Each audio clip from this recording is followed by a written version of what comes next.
Hello students, आज हम लोग देखेंगे numerical on maximum power transmission और numerical on pipes in series. So ये जो हमारा अभी लास्ट टॉपिक हुआ था थ्योरेटिकल, इसके बेस पे ये न्यूमेरिकल हमको सॉल्व करना है। सो सबसे पहले हम लोग पहला एक न्यूमेरिकल देखेंगे, numerical on maximum power transmission. तो ये मैक्सिमम पावर ट्रांसमिशन है यहाँ पे आगे, ठीक है।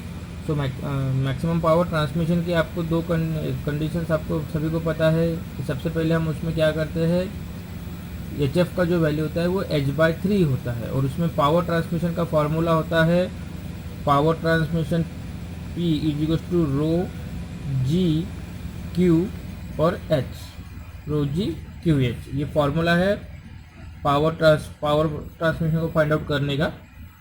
और सबसे मेन है कंडीशन कौन सी रहेगी, तो एच एफ = h/3। अभी एच एफ क्या है, h/3 क्या है, सब आपको पता है सभी लोगों को, है ना। तो आगे बढ़ते हैं इसको। अगर नहीं पता होगा तो एक बार प्लीज़ प्रीवियस टॉपिक को रिवाइज कर लीजिए, उसमें सब चीज़ें गिवन है। सो देखिए यहाँ पे लिखा होगा question, find the maximum power. तो ये वर्ड यहाँ ध्यान में रखिए, मैक्सिमम। जहाँ पे भी मैक्सिमम आएगा वहाँ पे आप एच एफ की कंडीशन क्या लेंगे, HF = h/3। So find the maximum power that can be transmitted by a power station. मतलब एक मैक्सिमम पावर है जो कि ट्रांसमिटेड हो रहा है पावर स्टेशन से through a hydraulic pipe of 3 kilometre long. मतलब एक पावर स्टेशन है, वहाँ से पावर ट्रांसफ़र हो रहा है, और वो पावर स्टेशन जहाँ पे हम यूज़ कर रहे हैं वहाँ से कितना दूरी पे है, 3 किलोमीटर्स पे, एंड 0.2 मीटर इन डायमीटर। और वो जो पाइप से जो पावर ट्रांसफर हो रहा है, क्योंकि लिक्विड का पावर है तो कैसे पावर ट्रांसफर होगा, पाइप से। तो उस पाइप का डायमीटर कितना है, 0.2 metre. The pressure at the power station is 60 bar, और pressure at the power station कितना है, बोलता है 60 बार। So take F = 0.0075। तो हमको क्या निकालना है, पावर ट्रांसमिशन निकालना है। कौन सा पावर ट्रांसमिशन निकालना है, मैक्सिमम पावर ट्रांसमिशन। तो मैक्सिमम पावर ट्रांसमिशन का फॉर्मूला है रो जी क्यू एच। तो हमें ये रो जी क्यू एच में अभी ये सब चीज़ें निकालना पड़ेगा कि ये कैसे कैसे हम लोग फाइंड आउट करेंगे। सो देखिए यहाँ पे वाटर ट्रांसफ़र हो रहा है पावर स्टेशन से, तो रो ऑफ वाटर कितना रहता है, तो वो रहता है रो ऑफ वाटर 1000 kg/m³। रो कितना रहता है, रो ऑफ वाटर 1000, ये यहाँ पे दिया है देखिए, अज्यूम में 1000 kg/m³। उसके बाद जी का वैल्यू कितना रहता है, तो जी का वैल्यू सभी को पता है 9.81 है। अब इसके अलावा यहाँ पे क्या क्या गिवन है, तो देखिए सबसे पहला लेंथ गिवन है, मतलब हमारे को इन लेंथ कहाँ पे पावर कहाँ पे आ रही है, अपनी पावर स्टेशन से आ रही है, हम यूज़ कहाँ पे कर रहे हैं उसको, 3 किलोमीटर अवे कर रहे हैं। मतलब जहाँ पे हम पावर यूज़ कर रहे हैं वहाँ से पावर जहाँ पे जनरेट हो रही है उसका डिस्टेंस कितना है, 3 किलोमीटर। तो लेंथ हो जाएगा हमारा 3 किलोमीटर, तो उसको हम लोग मीटर में कन्वर्ट करेंगे तो हो जाएगा 3000 मीटर। डी है हमारा 0.2 मीटर। पी है 60 बार। पावर कितना अवेलेबल है हमारे पास, 60 बार। सो ये पावर ध्यान में रखिए, ये पावर कहाँ पे है, पावर स्टेशन में है, ये ध्यान में रखिएगा। ये पावर कहाँ पे है, पावर स्टेशन में। और पावर स्टेशन, और हम पावर यूज़ कहाँ पे कर रहे हैं, पावर स्टेशन से 3 किलोमीटर दूरी पे कर रहे हैं। मतलब हमको जो सॉरी ये पावर नहीं दोस्तों, ये प्रेशर है। हाँ, तो ये प्रेशर कहाँ पे है, पावर स्टेशन में है। और हम जो प्रेशर यूज़ कर रहे हैं, हमें जो प्रेशर का यूज या हेड का यूज़ होगा वो कहाँ पे होगा, जहाँ पे हम लोग उसका यूज़ कर रहे थे। बट वो दोनों का डिस्टेंस कितना रहेगा, 3 किलोमीटर लॉन्ग रहेगा, ये ध्यान में रखना। ये क्या है मैं बाद में आपको बताता हूँ। तो P = कितना हो गया, 60 बार। ये प्रेशर कहाँ पे रहेगा, पावर स्टेशन का। तो 60 बार में तो हम लोग क्या करते हैं, हमेशा उसको न्यूटन पर मीटर स्क्वायर में कन्वर्ट करते हैं। तो बार का न्यूटन पर मीटर स्क्वायर में कैसे कन्वर्ट करके, 60 × 10⁵ ये हो जाएगा न्यूटन पर मीटर स्क्वायर। और बाद में यह दिया हुआ 0.0075। ठीक है, यहाँ तक समझ में आ गया आपको। अब देखिए आगे बढ़ते हैं, अज्यूम वाली वैल्यूज हम लोगों ने लिख ली है, सोल्यूशन। सो हम यहाँ पे हमें एच की ज़रूरत है। तो एच कौन सा एच है, अभी ये कैपिटल एच है। कैपिटल एच मतलब कहाँ पे, एच इनपुट, मतलब ये पावर स्टेशन का एच है। ठीक है, तो ये लेकिन एच है, और हमें पावर स्टेशन का प्रेशर किस फॉर्म में दिया है, बार के फॉर्म में। और हम लोगों ने उसको किस फॉर्म में कन्वर्ट किया, न्यूटन पर मीटर स्क्वायर में। तो ये न्यूटन पर मीटर स्क्वायर को अभी हमको क्या करना पड़ेगा, in terms of H convert करना पड़ेगा। तो ये चीज़ कुछ होता है P/ρ जी, मतलब pressure divided by rho into g. तो 60 × 10⁵ ये न्यूटन पर मीटर स्क्वायर प्रेशर हो गया, डिवाइडेड बाय 1000, ये रो का वैल्यू हो गया, इंटू 9.81 ये जी का वैल्यू था। जब इसको इक्वेट करेंगे तो हमको मिलेगा 611.62 मीटर। तो ये जो अभी प्रेशर काय में कन्वर्ट हो गया, in terms of height.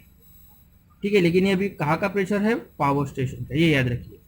So for maximum power transmission का कंडीशन क्या है, H F is equal to H by 3, है ना, ये कंडीशन हम लोगों ने डेरिवेशन में पढ़ी थी इसके पहले। तो H F is equal to H by 3, तो एच हमारा है 611.62 डिवाइडेड बाय 3, तो हमारा एच एफ आ जाएगा 203.87 मीटर। ये दोनों चीज़ें होप करता हूँ आप लोगों को समझ में आ गई होंगी। उसके बाद में देखिए net head available at the outlet, मतलब ये कैसा है दोस्तों कि ये समझो पावर स्टेशन है, यहाँ पे हमारा प्रेशर है एच, कैपिटल एच कितना रहेगा ये 612.62, और यहाँ पे हम लोग वर्क कर रहे हैं, और ये वर्क कर रहे हैं तो यहाँ से पावर जो आ रहा है वो with the help of pipe आ रहा है, ठीक है ना, और फिर वो पावर हमको यहाँ पे मिल रहा है। मतलब हमें प्रेशर कहाँ पे, हम लोग काम कहाँ पे कर रहे हैं, इस जगह पे, हमको दिया हुआ प्रेशर कहाँ पे है, इस जगह का, तो हमें प्रेशर कौन सा जगह का काम में आएगा, इस जगह का, तो इस जगह का प्रेशर कितना रहेगा, तो यहाँ से जब प्रेशर आगे बढ़ेगा यहाँ तक आएगा, तो इसमें से जो लॉसेस होंगे, तो समझो फॉर एग्जांपल हम लोगों ने इसको नाम दिया कैपिटल एच, तो यहाँ पे जो प्रेशर मिलेगा उसको नाम देंगे हम लोग स्मॉल एच। अब small H is equal to क्या हो जाएगा, capital H minus H f. ये capital H minus H f क्यों हो गया, क्योंकि हमारे पास अवेलेबल कौन सा है इनलेट में, कैपिटल एच, लेकिन हम यूज़ कौन सा कर रहे हैं, स्मॉल एच। तो इनलेट से वो आउटलेट तक जाने तक उसमें क्या होगा, कुछ ना कुछ हेड का लॉस होगा, तो वो लॉस कितना रहेगा, एच एफ रहेगा, इसलिए H minus H F equal to small H. ठीक है, समझ में आ गया आपको। यहाँ पे net head available at outlet, तो आउटलेट मतलब ये पॉइंट हो गया, इनलेट मतलब ये पॉइंट हो गया, ठीक है ना। तो small H is equal to capital H minus H F, so capital H minus H F, तो कैपिटल एच भी है और एच एफ भी है, तो हमारा स्मॉल एच आ जाएगा 407.75 मीटर। अब इसका मतलब समझ में आया क्या दोस्तों आपको, हमारे पास आउट इनलेट में पावर प्रेशर है 611.62, लेकिन जब जहाँ पे हम लोग यूज़ कर रहे हैं वहाँ पे हमको प्रेशर कितना मिल रहा है, 407.75। ये क्यों मिल रहा है ऐसा, क्योंकि आउटलेट्स इनलेट से आउटलेट तक आने तक एनर्जी का लॉस हो रहा है, वो एनर्जी का लॉस कितना हो रहा है, तो 203.87, इसलिए हम लोगों ने इनलेट माइनस से 203.87 माइनस किया, तो हमें आउटलेट का प्रेशर मिला। ये प्रेशर हमारा काम में आएगा पावर ट्रांसमिशन निकालने के लिए, समझ में है ना। आगे बढ़ते हैं फिर। तो अभी देखिए, अभी नेक्स्ट फॉर्मूला है अपना, we have H F is equal to 4FL V square divide by 2GD। ये फॉर्मूला सभी को पता है, ये लॉस ड्यू टू फ्रिक्शन का फॉर्मूला होता है। सो अभी यहाँ से देखिए हमारे पास एच एफ भी है, 4 भी है, एफ भी है, एल भी है, 2 भी है, जी भी है, डी भी है, तो हमारे को क्या होगा, यहाँ से वी मिल जाएगा। क्यों वी की ज़रूरत क्या है, तो देखिए ये क्वेश्चन में यहाँ पे दिया हुआ है ऑलरेडी कि हमें फॉर्मूला कौन सा होना चाहिए पावर निकालने के लिए, रो जी क्यू एच। तो रो वाटर है इसलिए 1000 रहेगा, जी 9.81 रहेगा, एच ये एच कौन सा है, स्मॉल एच है, ये इसमें कन्फ्यूज मत होइए, ये स्मॉल एच है, ठीक है। आउटलेट का प्रेशर तो ये भी निकल गया। अब हमको पावर निकालने के लिए एक और चीज़ का चाहिए, क्यू। अब क्यू कैसा निकलेगा, तो देखिए हमारे पास यहाँ पे डायमीटर है, तो डायमीटर से क्या निकल जाएगा हमारा area. So Q is equal to क्या होता है, area into velocity. So Q अगर मुझे निकालना है तो एरिया मेरे पास है यहाँ पे समझो डी है, तो मुझे क्या निकालना पड़ेगा, वेलोसिटी। इसलिए हम लोग क्या कर रहे हैं अभी, F L V square divide by 2GD का फॉर्मूला यूज़ कर रहे हैं। यहाँ से हमको वी स्क्वायर के फॉर्म में हम लोग जब निकालेंगे इस आंसर तो वी स्क्वायर के फॉर्म में क्या आ जाएगा, ये इक्वेट करेंगे हम लोग, तो ये एच एफ के साथ में 2GD मल्टीप्लाई में चले जाएगा और इसके डिनोमिनेटर में 4FL आ जाएगा। So V square is equal to ये वैल्यू बन जाएंगी। फिर हम लोग उसको इक्वेट करेंगे, ये स्क्वायर है तो इधर क्या हो जाएगा, इसको हटाएंगे तो रूट बन जाएगा। रूट का जब आंसर मतलब इस आंसर को रूट में लाएंगे तो हमें v is equal to 2.98 metre per second मिल जाएगा। अब देखिए वेलोसिटी मिल गई। अब वेलोसिटी से आप डिस्चार्ज आराम से निकाल सकते हैं, discharge is equal to Q area into velocity π/4 d square, तो π/4 इंटू 0.2 का स्क्वायर इंटू 2.98, ये भी जो अभी निकला है। सो यहाँ से हमको क्या मिल जाएगा, क्यू मिल जाएगा। तो क्यू कितना है, 0.09361 मीटर क्यूब पर सेकेंड। अब देखिए ये क्यू, अभी हमारे पास सभी टर्म्स मिल गई। अभी हमको क्या करना है, मैक्सिमम पावर ट्रांसमिटेड निकालना है। अब मैक्सिमम पावर ट्रांसमिटेड का फॉर्मूला क्या है, पावर, ये कौन सा है, पी मतलब प्रेशर मत समझना, ये पावर है। पावर इज इक्वल टू रो जी मतलब डब्ल्यू क्यू एच, तो रो जी क्यू एच, तो रो है 1000, जी है 9.81, क्यू हम लोगों ने अभी निकाला 0.09361 और एच मतलब आउटलेट का प्रेशर 407.7। इन सबको मल्टीप्लाई करेंगे तो हमारा आंसर आएगा P is equal to 374.442 into 10⁻³ watt. But ये ध्यान में रखिए, हमें पावर काय में निकालना होता है किलोवाट में, तो इसको इसी इक्वेशन को डिवाइडेड बाय 1000 कर देंगे तो ये 10⁻³ प्लस और डिनोमिनेटर 10⁻³ रहेगा, दोनों कैंसिल हो जाएंगे तो पावर इक्वल हो जाएगा 374.442 किलोवाट। तो होप करता हूँ आप लोगों को न्यूमेरिकल समझ में आया होगा। सो एक हम और न्यूमेरिकल देखेंगे यहाँ पे, ये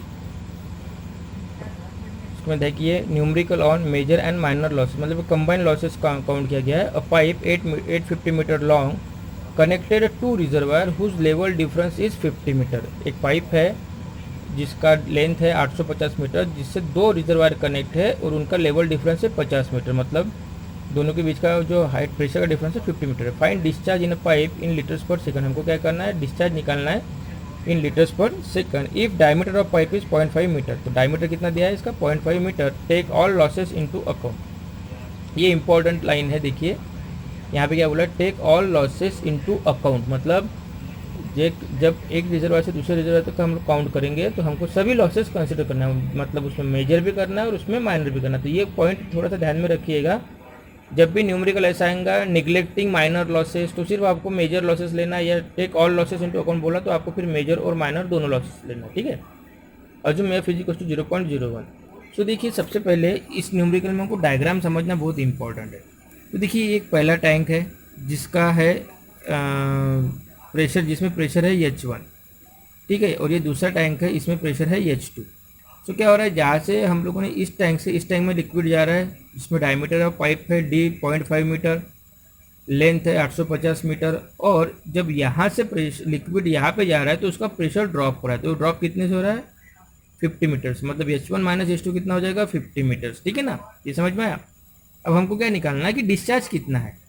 सो देखिए गिवन में क्या क्या है, L is equal to 850 metres, D is equal to 0.5 metre, F is equal to 0.01 metre, मतलब लेंथ दिया हुआ, डायमीटर दिया हुआ और F दिया हुआ। सो फिगर के हिसाब से क्या हो रहा है, H1 minus H2 is equal to 50 metre, मतलब H1 यहाँ का वैल्यू है, H2 यहाँ का वैल्यू है, दोनों का डिफरेंस कितना रहेगा, 50 मीटर।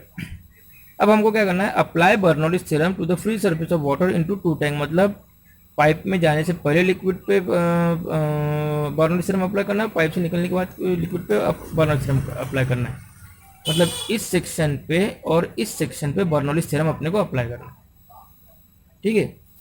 तो जब अप्लाई बर्नौलीज थ्योरम करेंगे तो देखिए यहाँ पे बर्नौलीज थ्योरम क्या होता है, P1/W मतलब H plus V1²/2G plus Z। सो अगर एक रेफरेंस लाइन निकालते तो यहाँ से यहाँ तक का दोनों डिस्टेंस क्या हो जाएगा, Z1, Z यहाँ से यहाँ तक Z1, यहाँ से यहाँ तक Z2, मतलब अगर हम लोग एक रेफरेंस लाइन निकालते हैं ऐसी और यहाँ से सेंटर से इसका डिस्टेंस गिनेंगे यहाँ से यहाँ तक का, तो वो हो जाएगा Z1, यहाँ से यहाँ तक गिनेंगे तो Z2, और डायग्राम के हिसाब से क्या हो रहा है, Z1 is equal to Z2 हो जा रहा है, ठीक है। अब टैंक में इस साइड में भी वेलोसिटी नहीं है क्योंकि टैंक में पानी है, और इस साइड में भी वेलोसिटी नहीं है, ठीक है। वेलोसिटी कहाँ मिलेंगे अपने को, पाइप में, ठीक है ना। तो हम लोग क्या करेंगे, पाइप को सेक्शन 2 समझ रहे, तो ये टैंक यहाँ पे है तो यहाँ पे वेलोसिटी है ही नहीं, ठीक है, इसलिए यहाँ पे V1 इज इक्वल टू क्या हो जाएगा, 0। तो हम लोग उसे जो पाइप में से लिक्विड फ्लो हो रहा है उसको कंसिडर करते हैं, ठीक है। सो यहाँ पे ये दूसरा हो गया, तो तीसरा क्या रहेगा, यहाँ पे H1 है, यहाँ पे H2 है। सो बर्नौलीज थ्योरम अप्लाई करें अपन, तो H1 इस साइड में क्या हो रहा है, H1 मतलब P1/W plus V1²/2G plus Z1, तो Z1 भी नहीं रहेगा, V1²/2G भी नहीं रहेगा, सिर्फ H1 रहेगा। P1/W मतलब क्या रहेगा, H1 is equal to, second side में भी अब सेकंड साइड में जब देख रहे हैं हम लोग तो यहाँ पे देखिए H2 प्लस लॉसेस, मतलब यहाँ पे भी V2²/2G भी नहीं रहेगा, Z2 भी नहीं रहेगा, बट H2 मतलब क्या रहेगा, P2/W प्लस लॉसेस। तो लॉसेस में देखिए कौन कौन सा लॉस हो रहा है, तो यहाँ पे ध्यान दीजिए थोड़ा सा, जो आप लोगों ने इसके पहले थ्योरी में पढ़े हैं, लिक्विड इस सेक्शन से इस सेक्शन तक जा रहा है, तो हमको यहाँ पे देखना है कि यहाँ पे लॉसेस कौन कौन से हो रहे हैं। तो मेजर लॉसेस माइनर लॉसेस पढ़े हैं आप लोगों ने, तो सबसे पहले देखिए जब पानी टैंक में से पाइप में घुसेगा तो इस जगह पे होगा लॉस ड्यू टू एंट्रेंस, यहाँ पे कौन सा लॉस होगा, लॉस ड्यू टू एंट्रेंस, ठीक है। फिर यहाँ से चल के यहाँ तक कौन सा लॉस होगा, लॉस ड्यू टू फ्रिक्शन, और फिर यहाँ से बाहर निकलेगा तो लॉस ड्यू टू एग्जिट। समझ में आया दोस्तों, तो loss due to entrance, loss due to friction and loss due to exit, ऐसे 3 लॉसेस हो रहे। सो एंट्रेंस, फ्रिक्शन और एग्जिट, तो एंट्रेंस और एग्जिट ये कौन सा हो गया, माइनर लॉस हो गया, और फ्रिक्शन वाला कौन सा हो गया, मेजर लॉस। अभी देखिए अगर क्वेश्चन में बोल रहा है take all losses into account, इसका मतलब हमें ये सभी लॉसेस को कंसिडर करना। और अगर उसने बोला था निगलेक्टिंग माइनर लॉसेस, तो फिर हम लोग कौन सा लॉस लेते, सिर्फ फ्रिक्शन का। सो देखिए यहाँ पे हो गया H1 is equal to H2 plus losses, तो H1 is equal to H2, H1 मतलब यहाँ का प्रेशर, H2 मतलब यहाँ का प्रेशर। अब लॉसेस में H entry loss, H friction loss plus H exit loss, ठीक है। सो H1 और H2 को एक साइड में निकाल लेंगे क्योंकि उसका वैल्यू हमको दिया है 50, ठीक है। 50 इज इक्वल टू H, अब यहाँ पे क्या बचेगा, एंट्री फ्रिक्शन और एग्जिट। तो एंट्री का फॉर्मूला क्या है, 0.5 V square by 2g, plus HF का फॉर्मूला क्या है, 4FL V square by 2GD, plus H exit का फॉर्मूला क्या है, वी स्क्वायर बाय 2g। अब देखिए ये सभी टर्म्स में 2 इंटू जी का 9.81 है, 4 है, एफ का वैल्यू है, एल का वैल्यू है, 2 का वैल्यू है, जी का वैल्यू है, डी का वैल्यू है, सिर्फ वी का वैल्यू नहीं है। तो तीनों इक्वेशन में देखिए सिर्फ वी का वैल्यू नहीं है, तो यहाँ से हमको क्या मिल जाएगा, यहाँ पे H1 माइनस H2 भी दिया हुआ है 50, तो यहाँ पे अननोन कौन सी टर्म्स है, वी टर्म अननोन है, तो यहाँ से V is equal to 3.535 metre per second, ये हमको वेलोसिटी मिल जाएगी। फिर हम लोग क्या करेंगे, वेलोसिटी से निकालेंगे डिस्चार्ज, तो डिस्चार्ज का फॉर्मूला क्या था, Q is equal to area into velocity, दे रहे हैं π/4 डी स्क्वायर इंटू वेलोसिटी, तो डी का डायमीटर दिया हुआ अपने को 0.5, तो क्यू इज इक्वल टू π/4 0.5 का स्क्वायर इंटू 3.535, ये हो जाएगा वी का वैल्यू। इसको इक्वेट करेंगे तो हमको मिलेगा Q is equal to 0.7382 metre cube per second, ये हो गया हमारा क्यू जो हमको निकालना था। लेकिन क्यू काय में पूछा, उसने लीटर्स में पूछा, तो मीटर क्यूब को लीटर में कन्वर्ट करने के लिए क्या करना पड़ता है, मल्टीप्लाई बाय 10⁻³ करना पड़ता है, तो मल्टीप्लाई बाय 10⁻³ करेंगे इक्वेशन को, इक्वेशन क्या जाएगा, Q is equal to 738.2 litres per second. तो होप करता हूँ आपको न्यूमेरिकल समझ में आया होगा। सो स्टूडेंट्स, अभी हम लोग इस यूनिट का सबसे लास्ट न्यूमेरिकल देखेंगे, जो कि न्यूमेरिकल है पाइप्स इन सीरीज़ के ऊपर। जो टॉपिक हमारा प्रीवियसली टॉपिक हुआ पाइप्स इन सीरीज, उसके ऊपर ये न्यूमेरिकल है। वो सिंपल न्यूमेरिकल है, सिर्फ थोड़ा सा लॉन्ग न्यूमेरिकल रहता है, बाकी सिंपल रहता है न्यूमेरिकल। और डिफरेंस देखिए, न्यूमेरिकल स्टार्ट करते हैं। A difference in water level in 2 tanks which is connected by 3 pipes in series of length 300 meter, 150 meter, 200 meter and of diameter 30 centimeter, 20 centimeter, 40 centimeters respectively is 15 meter. So ये question का मतलब, ये जो sentence है इसका मतलब समझा क्या, ये सेंटेंस देखो क्या बोल रहा है, a difference in water level in 2 tanks, मतलब 2 वाटर टैंक्स के बीच का जो लेवल है वो दिया हुआ है, विच इज कनेक्टेड। और ये 2 टैंक कैसे कनेक्टेड है, which is connected by 3 pipes, in 2 tanks के बीच में कितने पाइप्स है, 3 पाइप्स, और वो कैसे लगे हुए, सीरीज में, मतलब एक के बाद एक पाइप लगा हुआ है। ऑफ लेंथ 300 मीटर, मतलब पहले पाइप का लेंथ है 300 मीटर, दूसरे पाइप का लेंथ है 150 मीटर और तीसरे पाइप का लेंथ है 200 मीटर।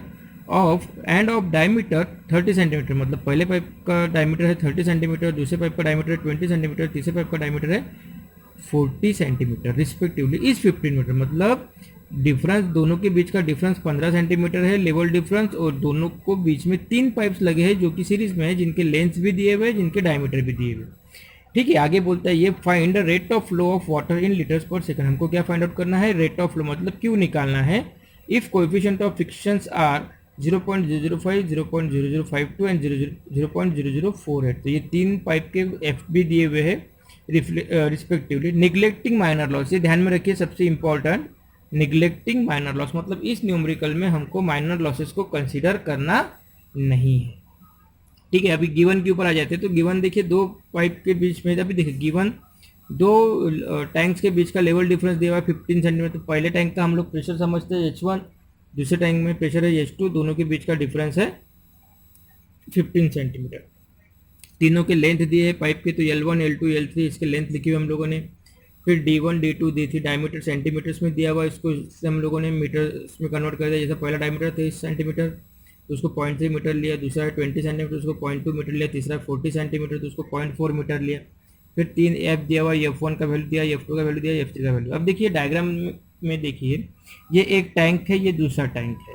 ठीक है, इस टैंक का लेवल डिफरेंस है, इस टैंक में प्रेशर है H1, इस टैंक में प्रेशर है H2, और दोनों का लेवल का डिफरेंस दिया 15 सेंटीमीटर। ठीक है, और ये दोनों टैंक कैसे कनेक्टेड है, ये दोनों टैंक है पाइप से कनेक्टेड, और ये पाइप कैसे है, 3 पाइप से जो कि सीरीज में लगे। तो पहला पाइप जिसका D1 है 0.3 मीटर, दूसरा पाइप जिसका D है, D2 बोलेंगे 0.2 मीटर, और तीसरे पाइप का D है 0.4 मीटर। पहले का लेंथ 300 मीटर, दूसरे का लेंथ 150 मीटर, तीसरे का लेंथ 200 मीटर। ठीक है, अब सॉल्यूशन में देखिए, as minor losses are neglected, only major loss has to be consider as a total loss. अब देखिए हमें जब इसके पहले का भी न्यूमेरिकल देखा तो हमें क्या हो रहा है कि जब लिक्विड यहाँ से यहाँ तक जाता है तो यहाँ पे लॉस होता है। अब यहाँ पे देखिए यहाँ पे इस न्यूमेरिकल में स्पेसिफिक कंडीशन दी है कि माइनर लॉस को निगलेक्ट करो बोल रहा है। तो सिर्फ हमको क्या लेना पड़ेगा, यहाँ का HF1, यहाँ का HF2 और यहाँ का HF3, मतलब फ्रिक्शनल लॉस लेना पड़ेगा, मेजर लॉस लेना पड़ेगा। और मेजर लॉस कौन सा लॉस होता है, फ्रिक्शनल लॉस। तो हम लोगों का यहाँ पे क्या रहेगा, HF1, यहाँ पे HF2, यहाँ पे HF3। अगर ये हो गया सिर्फ मेजर लॉस। अगर इसके अलावा उन्होंने बोला होता कि माइनर लॉस भी कंसिडर करो तो देखिए फिर यहाँ पे स्टार्ट हो जाता H एंट्री, फिर फ्रिक्शन, फिर H कॉन्ट्रैक्शन, फिर फ्रिक्शन, फिर H एक्सपांशन, फिर फ्रिक्शन और फिर H एग्जिट। ऐसे 1 2 3 4 माइनर लॉसेस रहते और 3 मेजर लॉसेस रहते। लेकिन न्यूमेरिकल में गिवन कंडीशन में दी है कि सिर्फ मेजर लॉस कंसिडर करो, माइनर लॉसेस को निगलेक्ट करो। सो इसलिए यहाँ पे क्या हो जाएगा, H1 बर्नौली लगा तो H1 is equal to H2 plus HF1 plus HF2 plus HF3। समझ में ना, ये तीनों भी क्या है, मेजर लॉसेस है। अगर बोलता माइनर लॉस भी करो तो फिर यहाँ पे आ जाता H एंट्री, फिर H कॉन्ट्रैक्शन, फिर H एक्सपांशन, फिर H एग्जिट। ये 4 लॉस होते थे साथ में, लेकिन उसने बोला है न्यूमेरिकल में कंडीशन दी है कि माइनर लॉसेस को निगलेक्ट करो, इसलिए हम लोगों ने इसको सिर्फ इस तरीके से लिखा। ये कंसेप्ट समझ में होगा सभी को, आशा करता हूँ, ठीक है ना। उसके बाद देखिए अब ये जो है ये हम लोगों ने जो भी देखा था यहाँ पे H1 is equal to H2 plus HF1 plus HF2 plus HF3 है ना। सो यहाँ पे H1 और H2 एक साइड में आ जाएंगे, H1 minus H2 is equal to बचेगा HF1 plus HF2 plus HF3। So we have, अभी देखिए यहाँ पे हमको सॉल्व करना है तो हमको निकालना क्या है, डिस्चार्ज निकालना है। डिस्चार्ज निकालने के लिए हमको क्या चाहिए, एरिया और वेलोसिटी। सो हमारे पास डायमीटर्स दिए हैं तो उससे तो हमारा एरिया निकल जाएगा, लेकिन वेलोसिटी है क्या यहाँ पे गिवन, तो इसका आंसर है नहीं। तो हमको सबसे पहले क्या निकालना पड़ेगा, वेलोसिटीज निकालना पड़ेगा। तो वेलोसिटीज निकालने के लिए अभी हम लोग आगे बढ़ेंगे। तो सबसे पहले देखिए वी हैव A1 है, हमारे पास 3 डायमीटर दिए तो हम लोग 3 एरियाज निकालेंगे। A1 is equal to π/4 D1 square, फिर इसकी वैल्यूज पुटअप करेंगे, आंसर निकालेंगे। तो ये हो गया हमारा A1, वैसा ये A2, वैसा ये A3। ये होने के बाद अब वी हैव, अभी यहाँ पे हम लोग यूज करेंगे कंटिन्यूटी इक्वेशन। कंटिन्यूटी इक्वेशन सभी को पता है, A1 V1 is equal to A2 V2 is equal to A3 V2 is equal to Qn, अनगिनत जाएगा ये।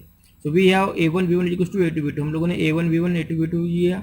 अब इस इक्वेशन को हम लोग इन टर्म्स ऑफ V2 लिखेंगे तो क्या हो जाएगा, A1 V1 divided by A2, इसके नीचे चले जाएगा तो A1 भी हमारे पास, A2 भी हमारे पास, V1 अननोन है, तो इसका आंसर आएगा V2 is equal to 2.25 V1। ये ध्यान में रखिए, ये काय का वैल्यूज है, V2 का, क्योंकि हम लोगों ने इक्वेशन किस फॉर्म में लिखा है, V2 के फॉर्म में। तो V2 is equal to 2.25 V1 हो गया, ठीक है। वैसा ही अब A1 V1 is equal to A3 V3 लेंगे हम लोग इसी कंटिन्यूटी इक्वेशन से। हम लोगों ने एक बार क्या लिया, A1 V1 is equal to A2 V2, अब A1 V1 is equal to A3 V3 लेंगे। तो इक्वेशन को हमको इस फॉर्म में लिखना है, V3 के फॉर्म में। तो क्या हो जाएगा, A1 into V1 divided by A3। तो A1 है, A3 है, V1 अननोन आएगा। अब देखिए यहाँ पे दोनों साइड में V2 V3 आया होगा, लेकिन राइट साइड में V1 के फॉर्म में आया, तो यहाँ पे V1 आएंगे 0.5627 V1। मतलब यहाँ का लेफ्ट हैंड साइड भले डिफरेंट हो लेकिन right hand side in terms of V1, ठीक है, ये ध्यान में रखिएगा। अब यूजिंग इक्वेशन 1, अब इक्वेशन 1 मतलब कौन सा हो गया हमारा, जो ऊपर में इक्वेशन लिखा हुआ है ना, ये वाला, ये हो गया हमारा इक्वेशन 1। तो यूजिंग इक्वेशन 1 क्या आएगा यहाँ पे, H1 minus H2 equal to HF1 plus HF2 plus HF3। तो H1 माइनस H2 है 15, HF1 क्या रहेगा 4 F1 L1 V1 square divide by 2G D1 plus 4 F2 L2 V2 square divided by 2G D2 plus 4 F3 L3 V3 divide by 2G D3, ठीक है ना, ये हो गया। अब देखिए उसके बाद क्या होगा, अब ये हम लोग क्या करेंगे, H1 माइनस H2 की वैल्यू लिखा 15। अब ये जो वैल्यूज है ये F1 L1 V1 जो हमारे पास गिवन है क्वेश्चन में, ये सब वैल्यूज को हम लोग पुटअप करेंगे यहाँ पे, ठीक है। अब V1 पहले इसमें देखिए F1 L1 V1 है तो V1 को जैसा का वैसा रखेंगे। दूसरे इसमें V2 है तो V2 हम लोगों ने इन टर्म्स ऑफ V1 निकाल लिया है। इसमें देखिए V2 को निकाला इन टर्म्स ऑफ V1, तो हम लोग V2 के जगह पे क्या रखेंगे, V1 का वैल्यू ये जो 2.25 V1 है। तो देखिए यहाँ पे आ जाएगा 4 into 0.0052 into 150 length into 2.25 V1 का स्क्वायर प्लस वैसा ये तीसरे में V3 है तो हम लोगों ने V3 भी निकाला इन टर्म्स ऑफ V1 0.5627। तो हम लोग V3 की जगह क्या लिखेंगे, 0.5627 V1 का स्क्वायर। मतलब हम लोगों ने क्या किया, यहाँ पे V1 V2 V3 था, तो तीनों की वैल्यूज जो है, ये बाकी टर्म्स तो हमारे पास अवेलेबल थी लेकिन V1 अवेलेबल नहीं था, V1 V2 V3, तो हम लोगों ने क्या किया, तीनों टर्म्स को इन टर्म्स ऑफ V1 लेके आ गए। तो यहाँ पे पहले इसमें V1 जैसा का वैसा रहेगा, यहाँ पे V1 की जगह आएगा 2.25 V1 का स्क्वायर, और तीसरे में आएगा 0.5627 V1 का स्क्वायर। अब देखिए इसका आंसर होता है 15 जैसे का वैसा, ये पहले इक्वेशन का आंसर आएगा 1.019 V1 का स्क्वायर, प्लस दूसरे का आंसर आएगा 4.025 V1 का स्क्वायर, और तीसरे का आंसर आएगा 0.1549 V1 का स्क्वायर। तो यहाँ पे हमें क्या मिल जाएगा, इन तीनों को एडिशन करेंगे, एडिशन करने के बाद में जो वैल्यू आएगा उसको 15 से डिवाइड करेंगे और उसको रूट लगाएंगे। सो V1 इज हो जाएगा 1.698 मीटर पर सेकंड। तो यहाँ से हमारा V1 निकल गया। अब हमको निकालना क्या है, डिस्चार्ज। तो डिस्चार्ज क्या होता है, Q इज टू, आप यहाँ पे कोई भी ले सकते हैं, A1 V1 A2 V2 या A3 V3 कोई भी ले सकते हैं। तो हम लोगों ने यहाँ पे A1 V1 लिखा, तो Q इज टू A1 का वैल्यू हमारे पास है, V1 हम लोगों ने निकाल चुके हैं। अगर आप V2 लेंगे तो आपको क्या करना पड़ेगा, ये जो 2.25 V1 लिया हुआ है दिख रहा है ना यहाँ पे, तो इसको आपको V2 के फॉर्म में, इसको वैल्यू रखेंगे V1 का, तो ये हो जाएगा V2 के फॉर्म में। तो आप सिंपल इसमें Q is to A1 V1 लिया, A1 का वैल्यू रखा, V1 का वैल्यू रखा, Q निकल गया 0.2037 metre cube per second. So Q is to metre cube per second में आया, इसको हमको लीटर में कन्वर्ट करना है, तो क्या करेंगे 10⁻³ से मल्टीप्लाई कर देंगे। तो 10⁻³ से मल्टीप्लाई कर दिया तो ये क्या हो जाएगा 203.7 लीटर्स पर सेकेंड। सो ये हमारा लास्ट न्यूमेरिकल था दोस्तों यूनिट नंबर 3 का। यहाँ पे आज हमारा यूनिट नंबर 3 एंड होता है, और यहाँ तक का सिलेबस आपका अभी सेशनल 1 में आएगा, और फिर सेशनल 1 एंड होने के बाद हम लोग सेशनल सेकंड जो है हमारा यूनिट 4 यूनिट 5 यूनिट 6 वो स्टार्ट करेंगे यूनिट 4 से, और वो जो सिलेबस रहेगा वो सेशनल 2 में आएगा। तो आशा करता हूँ सब लोगों को ये क्वेश्चन आज के न्यूमेरिकल समझ में आएंगे। तो आज हम लोग यहाँ पे स्टॉप करते हैं। Thank you very much.